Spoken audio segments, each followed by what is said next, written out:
Did the regulators and banks really learn about risk management during the last financial crisis? The ghosts of 2008 still haunt us, whispering tales of greed, recklessness, and a system teetering on the brink. But have the titans of Wall Street truly changed their ways? Or are they simply playing a more sophisticated game, their thirst for profit masked by a veneer of risk management? Today, we look into the heart of one such giant, Goldman Sachs, a name synonymous with both financial prowess and controversy. From its humble beginnings to its near collapse during the financial crisis, Goldman Sachs' story is a roller coaster of ambition, risk, and resilience. We will explore a world where managing risks has become a game of optics and filling forms. We'll uncover the secrets behind their survival, the lessons they learned, or didn't, and the looming question, are we doomed to repeat history?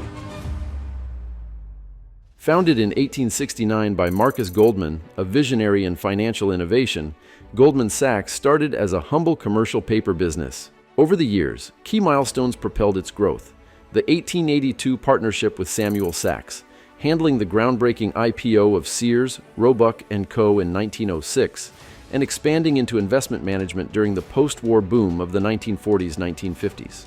In 1999, the firm took a bold step, going public and raising significant capital to fuel its global ambitions.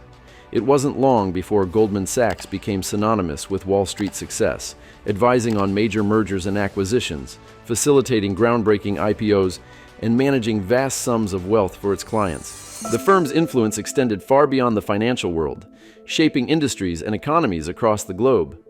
But as we all know, with great power comes great responsibility, and sometimes great temptation. Even amidst its meteoric rise, Goldman Sachs has stumbled, leaving a trail of controversies and questionable decisions.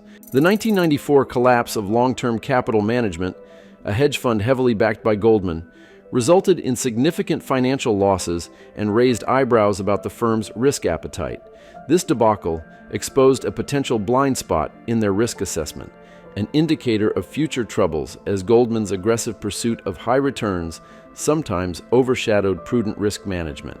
The Enron scandal in 2001 further tarnished its image, highlighting the bank's close ties with the disgraced energy giant. Questions arose about Goldman's due diligence and whether it turned a blind eye to Enron's questionable accounting practices in pursuit of lucrative deals, fueling public distrust in the firm's ethics. The LIBOR scandal of 2012 revealed Goldman's participation in manipulating a key interest rate benchmark, shaking confidence in the firm's integrity and commitment to fair play. The scandal implicated several of Goldman's traders and highlighted a culture that seemed to prioritize profit over principle. In 2016, the 1MDB scandal implicated Goldman in a multi-billion-dollar fraud involving a Malaysian sovereign wealth fund, leading to hefty fines and a further blow to its reputation.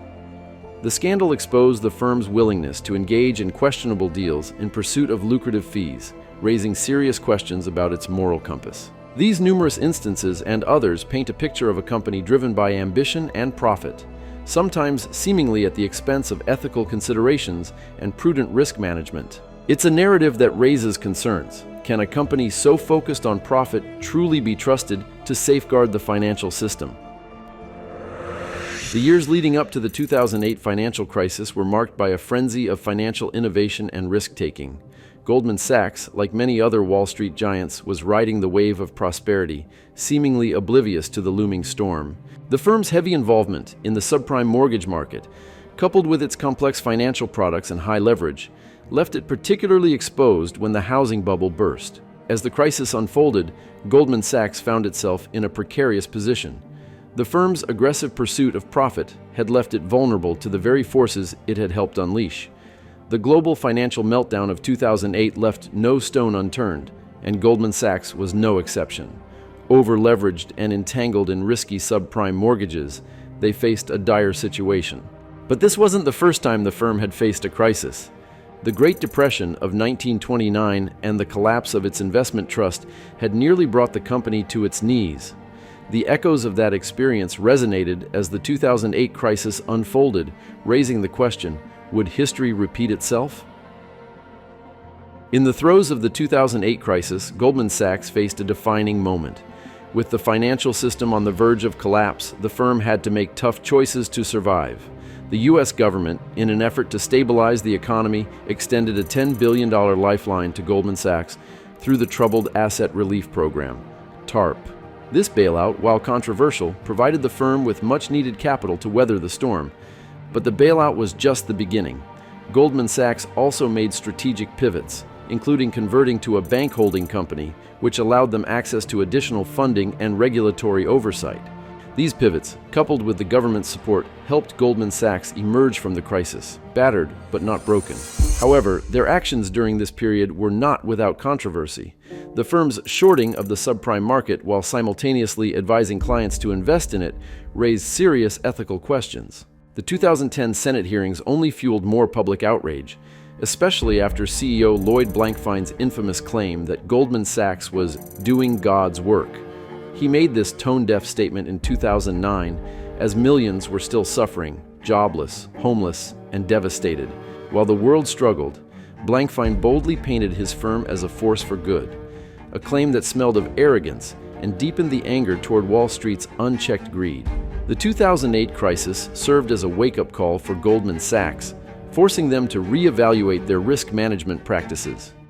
In the aftermath of the crisis, the firm implemented a series of reforms aimed at preventing a similar catastrophe in the future. They strengthened their risk oversight, enhanced their stress testing models, and increased their capital reserves. The Dodd-Frank Wall Street Reform and Consumer Protection Act, passed in response to the crisis, also imposed stricter regulations on financial institutions, further shaping Goldman Sachs's risk management framework. However, the question remains, have these changes truly transformed Goldman Sachs's approach to risk? Or are they simply window dressing, designed to appease regulators and the public while the firm continues its high-stakes game?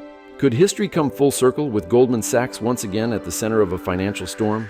Goldman Sachs's journey through the 2008 crisis was marked by a series of critical decisions that ultimately shaped its fate. The implementation of stricter risk management practices and adherence to new regulations helped rebuild trust and mitigate future risks. However, ethical questions continue to linger.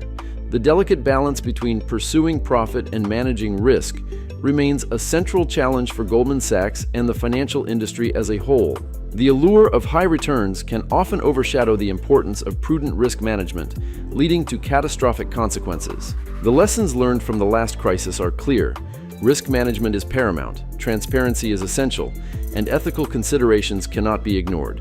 The future of Goldman Sachs, and perhaps the entire financial system, depends on whether these lessons have truly been internalized. Goldman Sachs's story is a testament to the resilience and adaptability of a financial giant.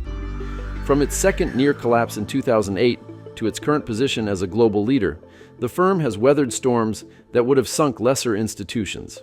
But its journey is far from over. The recent changes in the CLO market, with relaxed rules and increased collateral risks, highlight the ongoing tension between profit and stability. Goldman Sachs's significant involvement in the CLO market, coupled with the recent relaxation of rules, raises concerns about potential vulnerabilities. One key change is the weakening of covenants that once provided strong investor protections. This, coupled with the erosion of traditional recourse mechanisms for non-performing loans, means that investors now face greater risks in recovering their investments if defaults occur. As a major player in the CLO market, Goldman Sachs's exposure to these heightened risks is substantial, raising questions about the firm's risk appetite and the potential systemic implications of a CLO market downturn. The shadow banking system, with its complex web of financial instruments and opaque practices, poses new risks that could trigger another crisis. This vast network of non-bank financial intermediaries operates largely outside the purview of traditional banking regulations, making it difficult to assess the true extent of its risks.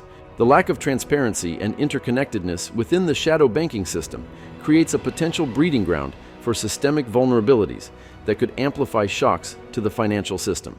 The lessons of 2008 are etched in our collective memory. The question remains, has Goldman Sachs truly learned from its mistakes? Or are we simply waiting for the next financial crisis to unfold, with the firm once again at the center of the storm?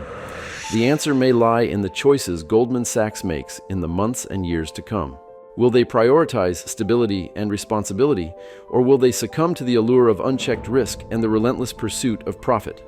The stakes are high, not just for Goldman Sachs, but for the entire global financial system. The future is uncertain, but one thing is clear. The ghosts of 2008 are still with us, and the lessons of the past must not be forgotten. Goldman Sachs' story highlights deeper business principles that can be applied to any organization facing challenges. It underscores the importance of diversification, the need for constant innovation, and the value of strong leadership in times of crisis. It also serves as a stark reminder of the consequences of unchecked risk-taking and the importance of ethical conduct. Turnaround Source, your blueprints for success.